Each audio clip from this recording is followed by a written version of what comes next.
Merci, monsieur le journaliste. Nous sommes les caucus des parlementaires de l'Ituri, représentés par les députés nationaux que nous sommes ici.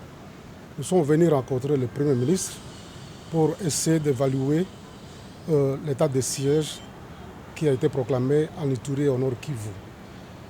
Depuis que l'état de siège a été proclamé, il fait aujourd'hui les 6, 2 mois, c'est-à-dire 60 jours.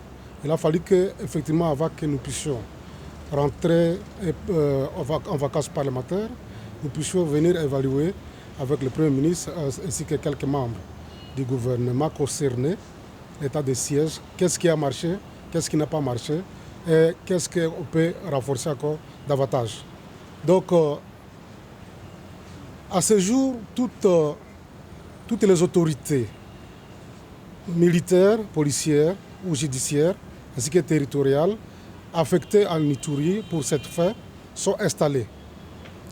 Effectivement, nous avons essayé de toucher les problèmes concernant les sécurités. Donc, à ce jour, nous pouvons dire clairement l'insécurité grandissante, principalement dans les territoires d'Igoumou, dans les territoires de Mambasa et les territoires de Djougou.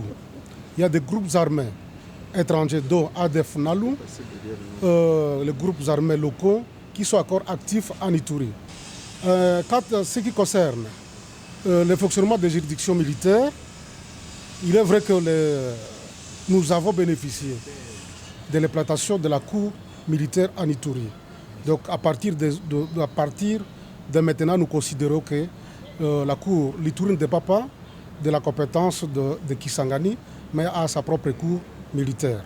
Donc ici, nous avons essayé de revoir les modes de fonctionnement de ces juridictions militaires.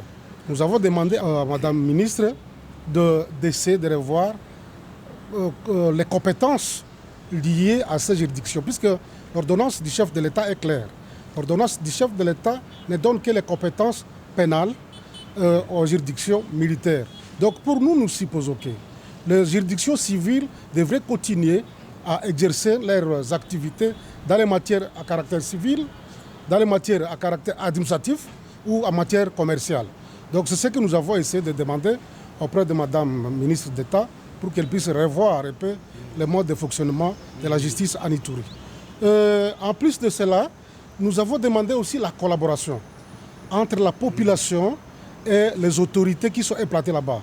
Parce que nous avons constaté que c'est comme s'il n'y a pas un lien de communication entre la population, les notables, et surtout que l'Assemblée provinciale ne fonctionne pas.